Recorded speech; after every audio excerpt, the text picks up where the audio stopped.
My name is Kendall Griffin. I'm 31, and for 8 years my family used me as their full-time unpaid babysitter. Friday night, right in the middle of dinner, my brother looked at me with that smug grin and said, "If you want to keep living here, you'll start paying rent. $900 a month starting now." Shelby nearly spat out her wine laughing. Mom wouldn't meet my eyes. Dad just kept cutting his steak. Dead silence. I didn't scream. I didn't beg. I just smiled. The first real smile I'd felt in forever stood up and said calmly, "Thanks for the reminder." I walked to my room, threw my things into a bag, and left. No drama, no goodbye. I rolled the suitcase past the table, opened the front door, and stepped out into the cool Indianapolis night. Devin shouted after me, "You're really walking out over rent." I didn't look back. I got in my car and drove away. 2 weeks later, my brother sent a text that made me laugh harder than I had in years. Before I tell you what it said, smash that like button, subscribe, and comment where you're watching from, because what happened next destroyed everything they thought they had. Let's go back to how it all started. To understand why I just smiled and walked out that night without a single argument, you have to go back 8 years and see how everything started. It began the week my niece Oakley was born. My brother Devin, who's 35 now, and his wife Shelby brought her home from the hospital, and suddenly my parents turned to me like it was the most natural thing in the world. My father Larry and my mother Teresa sat me down after dinner and said they needed help, because Devin had just started a new sales job with crazy hours and Shelby was recovering from a rough delivery. They promised it would only be for a few weeks until they got into a routine. I was 23, fresh out of college, working entry-level accounting downtown Indianapolis, and still living at home in Fishers to save money, so I agreed. A few weeks turned into months. Then months turned into years. When Colton came along 4 years ago, the arrangement simply doubled. I became the person who left work early to pick Oakley up from kindergarten, the one who stayed home when Colton had an ear infection, the one who canceled everything whenever Shelby decided she needed a girls' night, or Devin had a work dinner he couldn't miss. My schedule revolved around theirs, and nobody ever asked if that was okay. I still remember my 25th birthday. I had finally worked up the courage to accept a date with a guy from the office who seemed genuinely nice. We had reservations at a little Italian place on Mass Ave. An hour before he was supposed to pick me up, Shelby called crying that Colton had a fever, and she couldn't miss her yoga class because the instructor was subbing out the next week. Mom got on the phone right after and said, "Honey, family comes first, you know that. You're so good with the kids." The guy never asked me out again. Another time, 3 years ago, I had planned a weekend trip to Chicago with 2 college friends I hadn't seen in forever. Tickets were bought, hotel booked. The night before we were supposed to leave, Devin texted that he and Shelby had surprise concert tickets and needed me to watch both kids overnight. When I said I already had plans, Mom looked at me like I'd slapped her and said Devin worked so hard and deserved a break. I canceled the trip. My friends stopped inviting me after that. The worst was the night I ran a 102-degree fever. I was shaking under 3 blankets, barely able to stand, but Shelby called at 2 in the morning because Colton wouldn't stop crying and she had an early meeting. Devin was out of town for work. Mom came to my door, handed me the car keys, and told me the daycare emergency contact was still listed as me anyway, so I was the only one who could pick him up if they closed early the next day. I drove 25 minutes each way in February. With the heater broken, picked Colton up, brought him home, gave him medicine, and sat on the bathroom floor until the fever broke for both of us. Nobody checked on me the next day. Whenever I tried to bring it up, the response was always the same. Dad would say I was the reliable one, the strong one, the one who didn't have a family of her own yet, so I had the time. Mom would add that Devin and Shelby were building their future and needed support, and blood helps blood. They made it sound like I was lucky to be useful. Meanwhile, I was paying for half the groceries, covering the streaming services everyone used, buying the kids' clothes, whenever Shelby decided they'd outgrown everything overnight, and still putting whatever was left into a savings account that barely grew because something always came up. 8 years of that life. 8 years of being the built-in solution to every problem my brother's family had, and not once did anyone ask what I wanted. That's why when Devin dropped his little rent bomb at the dinner table, something inside me just clicked into place. I didn't need to fight anymore. I didn't need to explain. I already knew exactly where I stood, and for the first time in almost a decade, I was completely okay with walking away from all of it. That Friday night was the final drop that made the cup overflow. We were all sitting around the big oak table in the dining room, the one Mom still sets with the good plates, even when it's just the 6 of us. Devin had just finished bragging about some deal he closed at work, and how he was finally in line for the regional position everyone had been talking about for months. Shelby kept touching his arm, laughing too loud at everything he said, while Oakley colored on her placemat, and Colton banged his spoon against his sippy cup. Then, Devin put his fork down, looked straight across the table at me, and dropped the bomb like he was asking me to pass the salt. So starting next month, you're paying rent if you want to keep your room. $900. Cash or Venmo doesn't matter to me. Shelby let out this sharp little laugh through her nose and covered her mouth like it was the funniest thing she'd heard all week. Dad nodded slowly, eyes on his plate, chewing the same piece of chicken he'd been working on for 5 minutes. Mom reached for the water pitcher and refilled glasses that were already full. I felt the words hit me square in the chest, but instead of anger, something cold and clear washed over me. 8 years of canceled plans, missed birthdays, nights I never slept, because someone else needed something flashed behind my eyes in one clean second. I set my napkin down, pushed my chair back, and stood up. Devin raised an eyebrow. "What, you're not even going to discuss it?" I didn't answer. I walked down the hallway to my room, the same room I'd had since high school, the one with the faded posters still on the walls because I'd never had time to redecorate. I pulled the biggest duffel bag I owned from under the bed, opened drawers, and started putting in everything that actually belonged to me. Closed laptop, the external hard drive with my photos, the sketchbooks I hadn't touched in years, the small jewelry box Mom gave me when I graduated college. It took less than 10 minutes.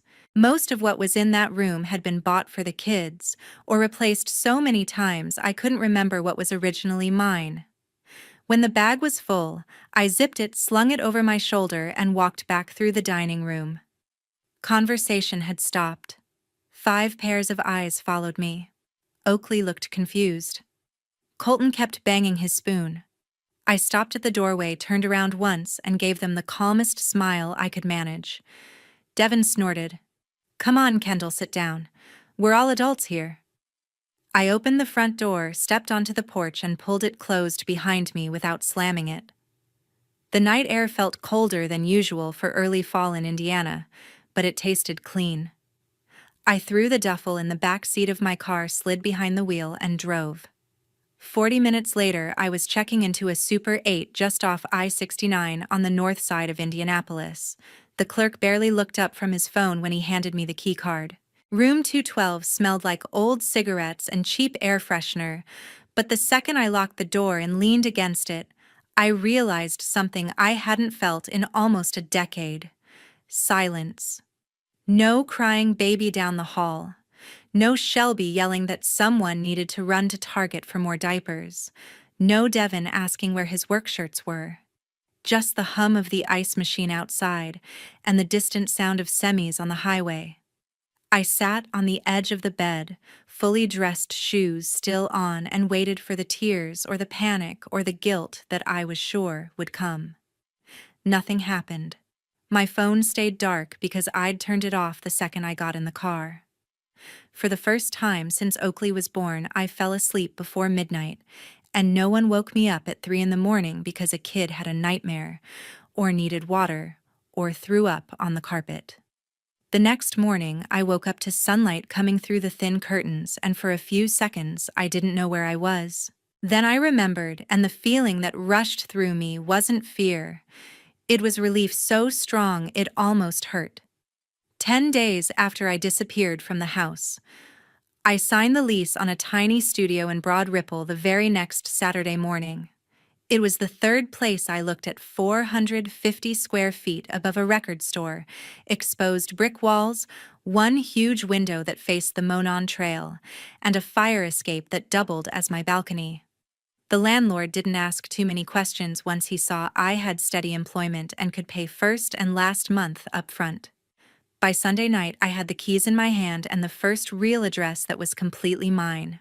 Monday rolled around and I walked into the office like nothing had changed on the outside. Same cubicle on the third floor downtown, same coffee stain on the carpet by the printer, same morning stand-up meeting. Except people noticed something different almost immediately. My team lead asked if I'd gotten a new haircut. The woman who sits across from me said my skin looked brighter and asked what products I was using. Someone else joked that I finally looked like I'd slept more than 4 hours. They weren't wrong. For 10 straight nights, I had slept until my body decided to wake up, not because a child was screaming, or Shelby was banging on my door because she couldn't find Colton's left shoe. I kept my phone powered off the entire time. Not on silent, not on do not disturb, completely off. 10 days without a single notification, without hearing that familiar buzz that always meant someone needed something right now. No last-minute daycare pickups. No requests to swing by the grocery store on my way home from work. No texts asking if I could watch the kids so Devin could take Shelby to some new rooftop bar. Just quiet. With the extra hours in my day, I started doing things I hadn't done in years. I wandered the weekend farmers market on Broad Ripple Avenue and bought fresh flowers just because they smelled good. I found a secondhand shop 2 blocks away and picked up a used couch for $200, a coffee table someone had painted teal, and a set of mismatched lamps that actually worked. I spent an entire Saturday rolling pale sage paint onto the brick wall while listening to whatever music I wanted at full volume. No one complained. No one asked me to turn it down because the baby was napping. The best discovery was the oversized sketch pad I found buried in one of the boxes I'd brought from the old house.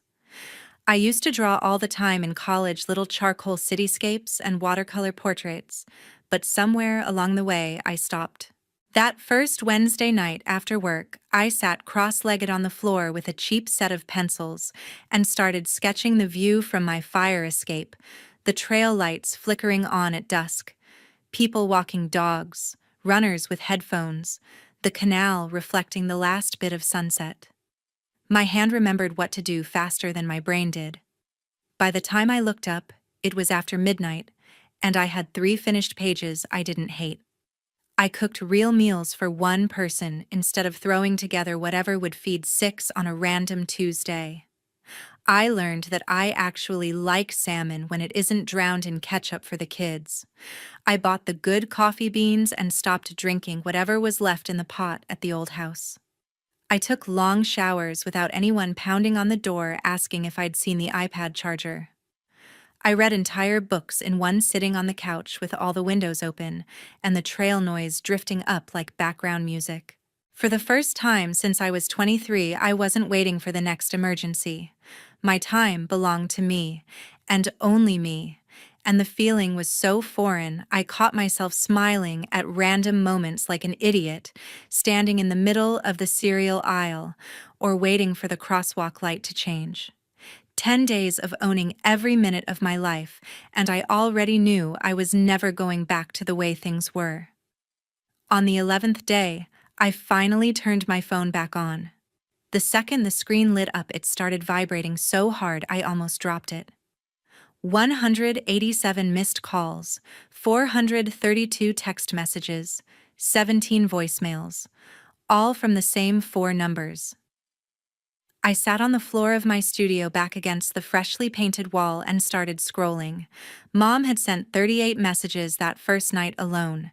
They began with, "Where are you? And this isn't funny." Kendall and quickly turned into "Your father is worried sick," and Oakley keeps asking why Aunt Kendall left. By day 3, they were just strings of crying emojis and single words like please. Shelby filled 2 entire threads with photos and videos of Colton crying in his crib, holding his stuffed dinosaur, asking when I was coming home to read him his bedtime story. One message just said, "He hasn't slept through the night since you left. This is on you." Another came at 2 in the morning. "He threw up from crying so hard. Hope you're happy with your little dramatic exit." Devin's texts were shorter and angrier. The first one, sent 20 minutes after I walked out, read, "Real mature. Storming off like a teenager. By the next afternoon, you're seriously doing this over $900 day 4. He tried the reasonable approach. "Look, we can talk about the rent thing. Just come home." When that didn't work, he switched to guilt. "Dad's blood pressure is through the roof because of you." By day 8, the mask was completely off. "You're selfish. Always have been. Hope your freedom is worth destroying your family." I read every single one without answering. The voicemails were worse. Shelby left 6 in a row, voice cracking, telling me the kids were confused and scared and that I was breaking their hearts. Mom left one long, rambling message that ended with her sobbing so hard I couldn't understand the last 30 seconds. Devin left exactly one voicemail, his voice low and cold. "You think you're teaching us a lesson? Wait until you need something. You'll come crawling back and we'll see how fast we forget this." I let the phone charge fully while I made coffee and stared out the window at the trail. People were walking dogs, pushing strollers, living lives that didn't revolve around my availability. When it hit 100%, I opened Devin's thread first because his anger was easiest to face. I typed 6 words and hit send before I could second-guess myself. "I'm safe. Stop contacting me. Nothing else." No explanation, no apology, no promise to talk later. The 3 dots appeared instantly, then vanished, then appeared again. My phone started ringing. Devin. I declined the call. It rang again. Shelby this time. Declined. Mom. Declined. Then the texts started pouring in faster than I could read them. Devin. That's it. That's all you have to say, Shelby. You're really going to do this to the kids. Mom, honey, please just tell us you're okay. I turned the volume off and opened the settings. One by one, I blocked every number that had spent the last 10 days trying to drag me back.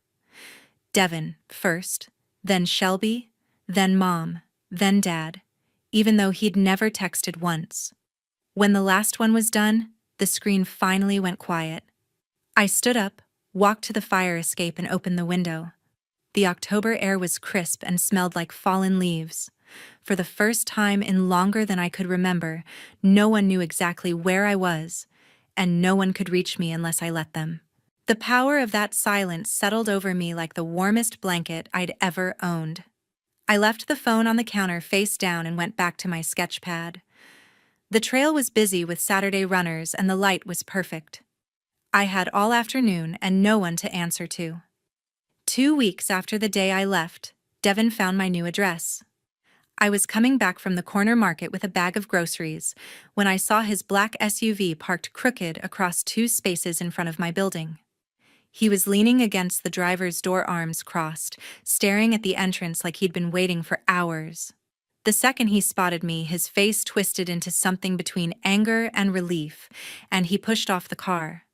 I kept walking at the same pace. No running, no hiding. When I reached the steps, he moved to block me. "How the hell did you even pay for this place?" were the first words out of his mouth. I shifted the grocery bag to my other arm and looked him straight in the eye. "That's not your business anymore." He laughed, but it came out forced and loud enough that a couple walking their dog glanced over. "Not my business. You disappear for 2 weeks. Scare the shit out of Mom. Let Shelby deal with 2 screaming kids alone, and now it's not my business." I took 1 step closer so the people on the sidewalk wouldn't hear every word. "Move." Instead, he planted himself wider. "You're coming home. Get in the car." "I'm not asking." I set the bag down on the bottom step, pulled my phone from my pocket, and opened the keypad to 911. My thumb hovered over the call button. Devin's eyes flicked to the screen and something in his expression faltered, but he doubled down. You think you can survive out here by yourself? You think you're tough now? Come home. I won't even bring up the rent again. We'll forget this whole thing happened. I pressed the button so the emergency tone started beeping loud and unmistakable. His face went white. Kendall, stop. Leave or I finish the call. Your choice. He stared at me like he didn't recognize the person standing in front of him. For the first time in my life, I didn't flinch, didn't apologize, didn't try to make him feel better. I just waited. You're really doing this, he said, voice cracking on the last word. You're throwing your whole family away. No, I answered calm and clear. I'm keeping myself. A neighbor came out of the building, saw the scene, and slowed down. Devin noticed the audience and the fight drained out of him all at once. He took one step back, then another, hands raised like I was the one who'd cornered him. You're going to regret this, he muttered, but it sounded weak even to him. He got in the SUV, slammed the door hard enough to rock the vehicle, and peeled out without looking back. I stood on the sidewalk until his taillights disappeared around the corner. My heart was pounding, but not from fear.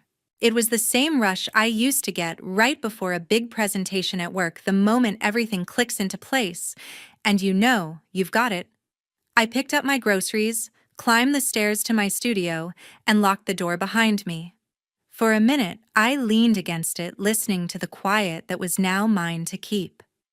Then I unpacked the food-made dinner and ate it on the fire escape while the sun went down over the trail. Devin never showed up again. 1 month later, everything in the old house completely fell apart.